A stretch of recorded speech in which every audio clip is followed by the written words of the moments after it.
Hello learners, అందరూ ఎలా ఉన్నారు? ఐ హోప్ మీరందరూ చాలా బాగున్నారు. నేను అప్లోడ్ చేసిన ప్రతి వీడియో కూడా మీరు చూస్తున్నారని అనుకుంటున్నాను. ఇప్పటి వరకు నా ఛానల్లో నేను చాలా వీడియోస్ అప్లోడ్ చేస్తున్నాను. ఏంటంటే రిపీటెడ్ యాక్షన్స్, తర్వాత కంప్లీటెడ్ యాక్షన్స్, ఫ్యూచర్ యాక్షన్స్, తర్వాత present continuous action, past continuous actions, తర్వాత ఫ్యూచర్ కంటిన్యూస్ యాక్షన్స్, తర్వాత రీసెంట్లీ కంప్లీటెడ్ యాక్షన్స్, తర్వాత ఎర్లియర్ యాక్షన్స్, తర్వాత ఈ రోజు వీడియోలో మనము ఫ్యూచర్ కంప్లీటెడ్ యాక్షన్స్ గురించి నేర్చుకుంటాం. ఓకే, సో ఇప్పటి వరకు మీరు ఈ వీడియోస్ అన్ని చూస్తున్నారు కాబట్టి మీ అందరికి కూడా హార్ట్లీ కంగ్రాచులేషన్స్ అనేది నేను తెలియజేస్తాను. మీ అందరికి కూడా హార్ట్లీ కంగ్రాచులేషన్స్. ఓకే, సో ఈ రోజు వీడియోలో మనం ఏం నేర్చుకుంటామంటే future completed actions. Future completed actions అంటే ఏంటంటే భవిష్యత్తులో పూర్తయిపోయినట్టుగా మాట్లాడితే దాన్ని ఫ్యూచర్ కంప్లీటెడ్ యాక్షన్స్ అని అంటాం. ఫర్ ఎగ్జాంపుల్ కి నేను 2030 కల్లా అమెరికాలో జాబ్ చేస్తూ ఉంటాను. దీని అర్థం ఏంటంటే ఇంకా 2030 రాలేదు, నేను ఇంకా అమెరికా వెళ్ళలేదు, బట్ నేను ఏం మాట్లాడుతున్నాను, భవిష్యత్తులో పూర్తయిపోయినట్టుగా మాట్లాడుతున్నాను. నేను 2030 కల్లా అమెరికాలో జాబ్ చేస్తూ ఉంటాను. ఇంకా బాగా అర్థం కావాలంటే ఇంకొక ఎగ్జాంపుల్ చెప్తాను చూడండి. ఇంకొక ఎగ్జాంపుల్ ఏంటంటే నేను 2028 కల్లా బీటెక్ పూర్తి చేసి ఉంటాను. అంటే నేను ఇంకా బీటెక్ చదువుతున్నాను, 2028 రాలేదు, బట్ నేను 2028 కల్లా బీటెక్ పూర్తి చేసినట్టుగా మాట్లాడుతున్నాను. సో ఇటువంటి వాటిని మనం ఏమంటామంటే ఫ్యూచర్ కంప్లీటెడ్ యాక్షన్స్ అని అంటాం. సో ఈ రోజు మరి దీన్ని డీటెయిల్ గా దీని ఒక సెంటెన్స్ ఏ విధంగా ఫ్రేమ్ చేయాలి అనేసి మనం చూద్దాం. ఓకే, ఫ్యూచర్ కంప్లీటెడ్ యాక్షన్స్ అంటే దీని ఒక స్ట్రక్చర్ ఏంటంటే subject will have plus V3. Okay, so మీరు ప్రీవియస్ వీడియో చూడండి, అక్కడ మీకు బాగా అర్థమవుతుంది. ఇంతకీ సబ్జెక్ట్స్ ఇక్కడ చూడండి ఏమున్నాయి, singular subjects, plural subjects. Singular subject లో హీ, సీ, ఇట్ అని వీళ్ళంతా ఒక్కొక్కరే. ప్లూరల్ సబ్జెక్ట్ లో దే, వి, యు, ఐ వీళ్ళంతా ఒకరికంటే ఎక్కువ. ఐ అనేది సింగులర్ సబ్జెక్ట్ అవుతుంది, సమ్ టైమ్స్ లో ప్లూరల్ సబ్జెక్ట్ కూడా అవుతుంది, డిపెండింగ్ అపాన్ సిచ్యువేషన్స్. ఓకే, ఇప్పుడు సెంటెన్స్ ఏ విధంగా ఫ్రేమ్ చేయాలి. సో ఇందులో ఫస్ట్ మన సబ్జెక్ట్స్ అనేది యూజ్ చేస్తే ఇక్కడ V3 ఫార్మ్స్ లో మనం యూజ్ చేస్తాం. ఈ యొక్క స్ట్రక్చర్ లో సబ్జెక్టు, తర్వాత will have, subject plus will have plus V3 forms అనేది యూజ్ చేస్తాం. ఇందులో కొన్ని V3 ఫార్మ్స్ ఇచ్చి చూడండి, finished, cooked, return, completed, learned, checked, left, rode, read ఇది రెడ్, రెడ్ స్పెల్లింగ్ ఒకటే కానీ ప్రొనౌన్సియేషన్స్ వేరు. ఇది V3 ఫార్మ్. ఓకే, ఇప్పుడు ఇందుకు చెప్పాను కదా, గుర్తుంది కదా. సో దాన్ని బట్టి ఒక ఎగ్జాంపుల్ చెప్తాను చూడండి. She will have cooked the food before you come. నువ్వు వచ్చే లోపే ఆమె వంట పూర్తి చేసి ఉంటుంది, వంట వండేసి ఉంటుంది. అంటే నువ్వు ఇంకా రాలేదు, ఆమె ఇంకా వంట చేయలేదు, బట్ మనం ఏం మాట్లాడుతున్నాం, నువ్వు వచ్చే లోపే ఆమె వంట చేసి ఉంటుంది అని మాట్లాడుతున్నాం. సో దీన్ని మనము ఫ్యూచర్ కంప్లీటెడ్ యాక్షన్ అని అంటాం. ఓకే, నెక్స్ట్ ఇంకొక ఎగ్జాంపుల్ చూడండి. I will have completed my studies by next year. I will have completed my studies by next year.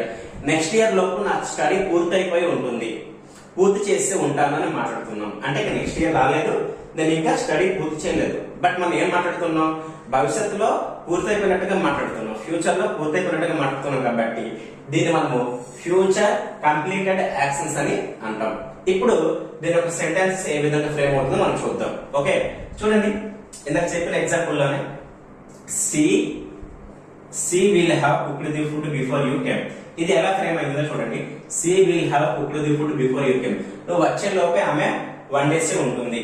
Next చూడండి, నెగిటివ్. ఇప్పుడు నెగిటివ్ గా ఎలా చెప్పాలి అంటే she will not have cooked the food before you come.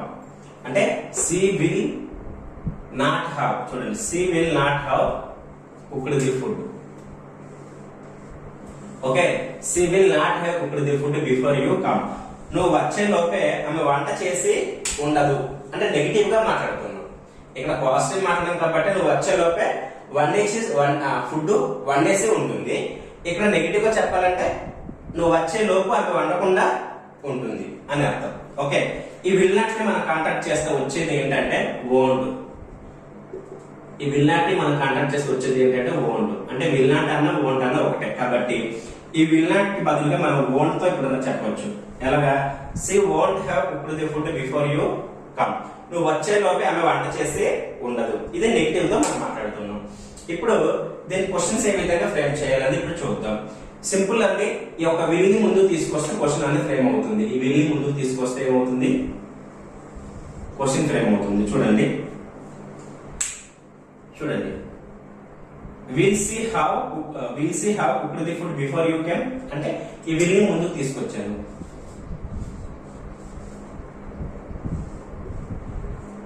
So ఈ will ని ముందుకు తీసుకొచ్చాను. ఓకే, విల్ సీ హౌ ఈ విల్ నీకు ఉండదు. Will she have cooked the food before you come అంటే నువ్వు వచ్చే లోపే ఆమె వండేసి ఉంటుందా? ఇది క్వశ్చన్. నువ్వు వచ్చే లోపే ఆమె వండేసి ఉంటుందా? ఇప్పుడు నెగిటివ్ క్వశ్చన్ ఏ విధంగా చెప్తామంటే సేమ్ ఇక్కడ కూడా ఈ విల్ ని ముందుకు తీసుకొస్తాం. ఈ విల్ ని మనము ముందుకు తీసుకొస్తాం. ఓకే, సో చూడండి will she not have cooked the food before you come. నువ్వు వచ్చే లోపే ఆమె వండేసి ఉండదా అంటే వంట చేసేసి ఉండదా? కుక్కుడు అంటే V3 ఫామ్ ఇది చెప్పాను కదా, V3 ఫామ్ ఇది. So will she not have cooked the food before you come ఎలా ఫ్రేమ్ అయితే చూస్తారు కదా. Will she not have cooked the food before you come నువ్వు వచ్చే లోపు ఆమె వండేసి ఉండదా? నెక్స్ట్ ఈ విల్ నాట్ ఇంకా ఈ విధంగా ఈ టోటల్ వోంట్ ని కూడా తీసుకొచ్చి ముందుకు తీసుకొచ్చి క్వశ్చన్ అడగవచ్చు. నెగిటివ్ క్వశ్చన్ వోంట్ సీ అంటే ఇక్కడ మొత్తం వోంట్ ని మొత్తం తీసుకొస్తున్నాం. ఓకే, చూడండి వోంట్ సీ హౌ చూడండి won't she have cooked the food before you come నువ్వు వచ్చే లోపే ఆమె వంట చేసి ఉండదా? సో సింపుల్ గా ఇక్కడ ఉన్నది ఇటు ముందు తీసుకొస్తే క్వశ్చన్ అవుతుంది, ఇటు తీసుకొస్తే సెంటెన్స్ లాగా ఆన్సర్ లాగా ఫామ్ అవుతుంది. సో వీటిని ముందు తీసుకొస్తే క్వశ్చన్ అనేది ఫామ్ అవుతుంది. చూడండి won't she have cooked the food before you come నువ్వు వచ్చే లోపే ఆమె వండేసి ఉండదా? సో ఇది ఈ విధంగా మనము నేర్చుకుంటాం. సో ఇక్కడ సి ప్లస్ లో మీరు మార్చవచ్చు, హీ పెట్టొచ్చు, అనిల్ పెట్టొచ్చు, ఇట్ పెట్టొచ్చు, సబ్జెక్ట్స్ మార్చవచ్చు. ఇంకా ఏం చేయొచ్చు అంటే మీరు ఈ V3 కూడా మార్చవచ్చు. V3 కూడా అంటే కుక్డే కాకుండా ఇంకా ఏదైనా సరే. For example she will have learned English in 6 months అంటే ఆమె 6 నెలలు వచ్చే 6 నెలల్లో బై నెక్స్ట్ చూడండి she will have learned English by next month అంటే నెక్స్ట్ మంత్ కల్లా ఆమె ఇంగ్లీష్ నేర్చేసుకొని ఉంటుంది. Okay, she will have learned English by next month లోపు అంటే నెక్స్ట్ మంత్ కల్లా ఆమె ఇంగ్లీష్ నేర్చేసుకొని ఉంటుంది అంటే ఫ్యూచర్ లో పూర్తయిపోయినట్టుగా మాట్లాడుతున్నాం. సో ఈ విధంగా మనము finished, cooked, return, completed, learned, checked, left, red ఇలాగే V3 ఫార్మ్స్ యూజ్ చేసి దానికి తగిన సిచ్యువేషన్స్ యాడ్ చేస్తే సెంటెన్స్ అయితే ఫ్రేమ్ అవుతుంది. ఇప్పుడు మనం ఒక ఇందులో ఈ నాలుగింట్లో మనం ఒక ఎగ్జాంపుల్ చూసుకున్నాం. ఇప్పుడు ఈ నాలుగింట్లో ఒక ఎగ్జాంపుల్ చూద్దాం. ఐదో చూద్దాం. చూడండి ఐ విల్ హ్యావ్ ఇక్కడ I will have completed my studies by next year అంటే నెక్స్ట్ ఇయర్ లోపు నా చదువు నెక్స్ట్ ఇయర్ కల్లా నా చదువు నేను పూర్తి చేసి ఉంటాను అంటే నెక్స్ట్ ఇయర్ కల్లా నా చదువు పూర్తయిపోతుంది అంటే మాట్లాడుతుంది ఇది. Okay, I will have completed my studies by next year అంటే నెక్స్ట్ ఇయర్ కల్లా నా స్టడీ పూర్తయిపోతుంది అన్నట్టుగా మాట్లాడుతున్నాను. ఓకే, చూడండి I will have completed my studies by next year లోపు నా స్టడీ పూర్తయిపోతుంది అంటే నెక్స్ట్ ఇయర్ రాలేదు, నా స్టడీ ఇంకా పూర్తి అవ్వలేదు, బట్ నేను ఆ విధంగా మాట్లాడుతున్నాను. దీన్నే ఫ్యూచర్ కంప్లీటెడ్ యాక్షన్స్ అని అంటాం. Next I will not have completed my study by next year. చూడండి ఐ విల్ నాట్ హ్యావ్ ఇక్కడ I will not have completed my studies by next year. Next year లోపు నా చదువు పూర్తయి ఉండదు. నెగిటివ్ గా మాట్లాడటం. ఇక్కడ పూర్తయిపోయి ఉంటుంది అని మాట్లాడతారు కూడా పాజిటివ్. నెక్స్ట్ ఇయర్ లోపు నా చదువు పూర్తయి ఉండదు అని మాట్లాడుతున్నారు కాబట్టి negative. I will not have completed my studies by next year లోపు నా స్టడీస్ పూర్తయి ఉండదు. సో ఈ విల్ నాట్ ని కాంటాక్ట్ చేస్తే మనకు వచ్చేది ఏంటి? వోంట్ అని చెప్తారు కదా. సో విల్ నాట్ బదులు వోంట్ గా చెప్తున్నారు. ఇప్పుడు I won't have completed my studies by next year లోపు నా చదువు పూర్తయి ఉండదు. నెగిటివ్ గా మాట్లాడుతున్నాను. ఇప్పుడు క్వశ్చన్స్ ఏ విధంగా ఫ్రేమ్ చేయాలి అంటే సింపుల్ గా ఈ విల్ ని ముందు తీసుకురావాలి, ఇక్కడ కూడా విల్ ని ముందు తీసుకురావాలి, ఇక్కడ వోంట్ ని ముందు తీసుకురావాలి. చూడండి ఇప్పుడు చూడండి ఈ విల్ ని ముందు తీసుకొచ్చాను. విల్ ఐ హ్యావ్ ఈ విల్ ని ముందు తీసుకొచ్చాను కాబట్టి ఇక్కడ డైరెక్ట్ గా హ్యావ్ అని చదువుతున్నాను. Will I have completed my studies by next year. Will I have completed my studies by next year? Next year లోపు నా స్టడీ నేను పూర్తి చేస్తూ ఉంటానా.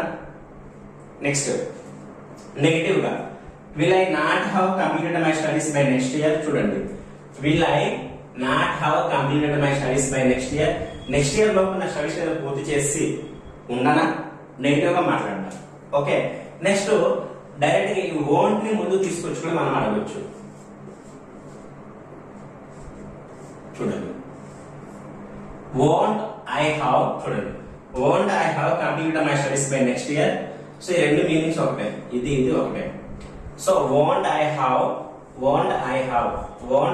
won't ముందు తీసుకొచ్చాం కాబట్టి ఇక్కడ మరి చదవం. won't I have completed my studies by next year. Next year లోపు నా స్టడీస్ పూర్తి చేసి ఉండనా.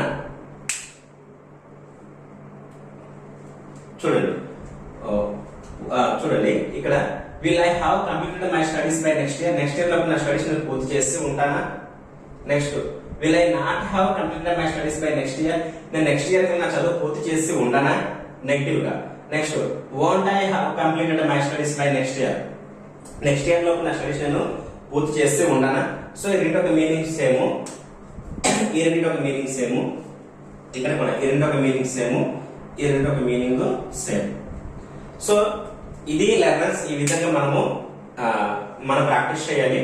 ఇక్కడ ఐ కాకుండా మీరు దే పెట్టవచ్చు, సబ్జెక్ట్స్ దే ఓ యు పెట్టవచ్చు. అంటే ఐకి బదులుగా దే ఓ యూతో పెడితే కొత్త కొత్త సెంటెన్స్ అనేది ఫ్రేమ్ అవుతుంది.